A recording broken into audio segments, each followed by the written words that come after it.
Well, part two of what I had to say. And don't mind my little, what you call it there, because I know people be zooming in. But back to what I was saying about this whole, you know, um, autistic relationship thing is I was starting to, just throw it on, not throw it on over, but just, head it on over to the women to say the same thing for the women that, you know, autism is also, a thing, women go through it too.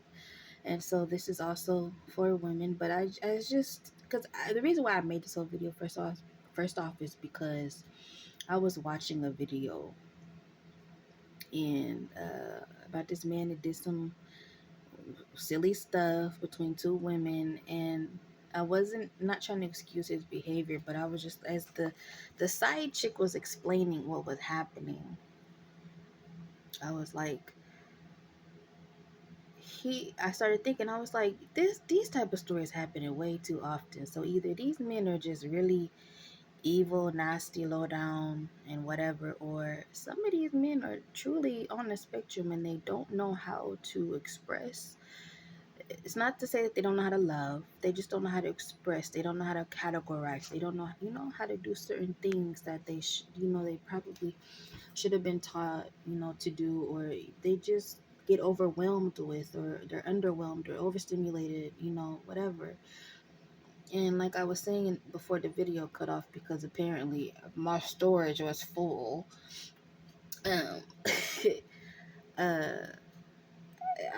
I was just saying how things can be difficult for people on the spectrum, and how it can be. Excuse me. Excuse me. Sorry. Just difficult for a male to, uphold and try to figure out what's going on with him internally while trying to please someone externally. And so basically, I was just trying to say in my other video, because it's just going to be a part two to, well, what I was saying in the first video before I got cut off. So disrespectfully, storage, thank you. Um, that I don't think that people should be so quick to hurry up and make videos about people without truly knowing what's going on with them. Just because you've been with a person for some odd years doesn't mean you truly know that person, unless you're asking questions like, "Oh, how was your childhood?" or how was this when you were growing up? How was that? Because that, I'm learning myself, is how you really get to know a person, not who they are now. That is part of it, but you also learn who they are from their childhood, asking them childhood questions. Whether they had a real childhood or not, you still ask them childhood questions, because you're going to know who you're dealing with in the present. Because the childhood is definitely a blueprint to adulthood, as adulthood is a blueprint to parenthood, which I'm also learning. So your childhood, as much as people try to be like, "Oh, that was in your childhood, that don't matter." Yes, it does. A lot of people try to live in this thing where the past doesn't matter, but the past does matter, which is why in school we take a history course or two, because the past does matter and it does shape the future. And sometimes when you're in the future, you do have to look back into the past to see what you can change, or what you can bring back, what you can keep, what you can take out, da da da da. So the past very does much matter. Your childhood very does much matter, regardless if it was a good one or a bad one, because I know a lot of people try to forget their bad childhood, but that matters too. you know that even if you, especially if you've come from a bad childhood and you found a way out and you're doing things with yourself, that is very crucial, because people are going to ask you, well, how did you get to this point? And as much as you're not going to want to bring up the childhood because you might feel it's sappy or it's sad or it's just a waste of your time, that matters. That really does matter. So women, when you're dealing with men, I know our first thing, well, I'm learning, so the first thing to do is not to write him off as he's dusty, he's stupid, he this, he that, da da da da da da da. Some of these men, for one, probably were never taught something, and then some of them, I'm sure, if y'all were to go and say, "Babe, let's go get you tested," or Let's go get you assessed, not tested, but let's go get you assessed.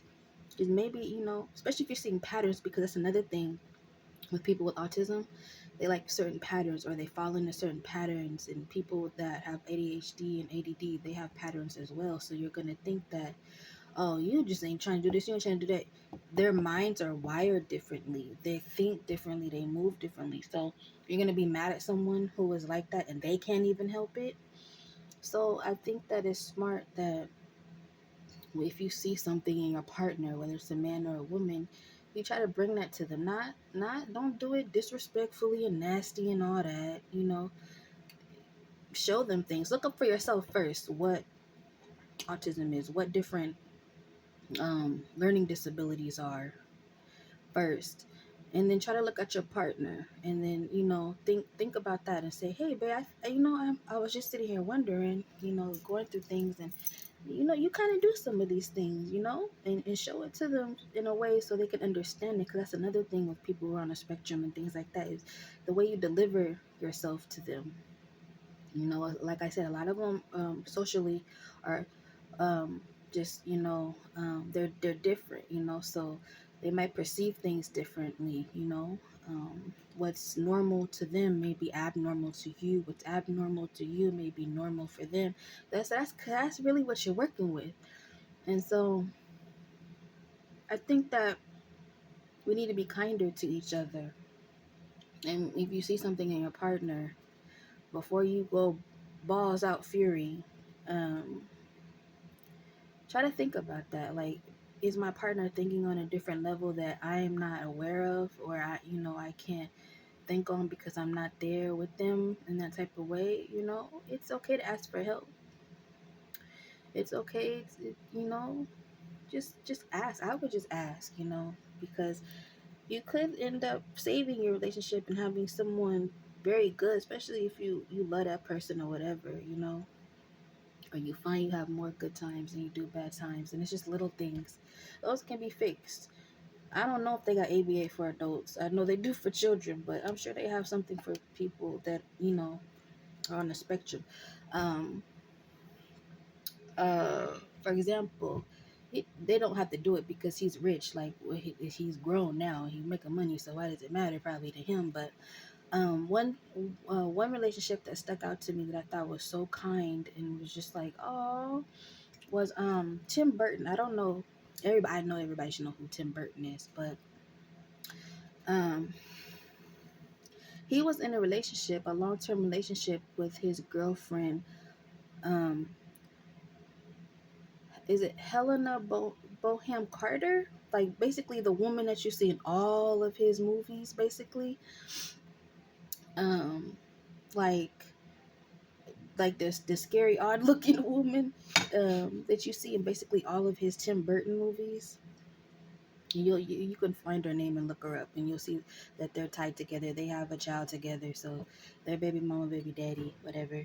Um, and when she was with him, she was noticing things, and she got to looking up stuff, and started finding she found Asperger's syndrome, which is a form of autism. That's why I said in the beginning on my last video, it's called ASD, autism spectrum disorder. In the root word in that is spectrum, because autism is on a spectrum. It's different versions of autism, just like there's different versions of diabetes or cancers, or books and things and all of that, other, just anything that could be different versions of. There's different versions of autism. And she got to looking it up, and she presented it to him. I don't know if he did anything with it. Why, it doesn't really matter, because he's a freaking genius, obviously. Look at all his movies. So it's like, that's what I mean by autistic people are not, they're not, just because they get on the yellow bus sometimes, or they have to use a special service or whatever to get around, doesn't mean that they're slow. It doesn't mean that their brain is working automatically on a 3-year-old level if they're 25. Like, no. Most of the time, they are highly intelligent people. They just are wired differently when it comes to emotions, and social skills. Another example is a show called The Good Doctor. I don't know if anyone's ever heard of that or watched it, but the young doctor in there, he was on the spectrum. He was a doctor. He was young. So, trying to think of other people at the top of my head, but that's those are like the ones that come to my mind. And you just never know. There's a lot of people in this world with learning disabilities, and again, learning disabilities is a spectrum too, because there's so many different things. So before y'all get on this internet here that y'all love to get on and expose people and talk about people, you could be talking about someone that's on a spectrum, and they've never had any type of help, and on the inside they're probably shriveling up and they're crying on the inside and can't express their emotions. Like, another thing is people who have tempers, and we write them off as, oh, he crazy, she crazy, they need to be on medicine, they're crazy. Could be spectrum related, and they're overstimulated. And that's another thing that happens when people on the spectrum are overstimulated. They do will have what we call meltdowns or tantrums, or what y'all call today crash outs, which is why I feel like a lot of people who are locked up in jail and prison are on the spectrum. And I've seen videos like that, it's sad ones, where police have locked up people that the person said, I'm on the spectrum, and there's people who have died in custody of the police because they were not being listened to. You got the person locked up over here on the criminal side when they should have been over there on the mental health side, type thing. So that's another thing that we got to stop just assuming that someone's crazy, because autism doesn't mean crazy either. This is the thing. People are so used to talking bad about each other. Y'all love talking bad about each other. Y'all love labeling someone as a bad label all the time. Someone got to be crazy. Someone got to be delusional.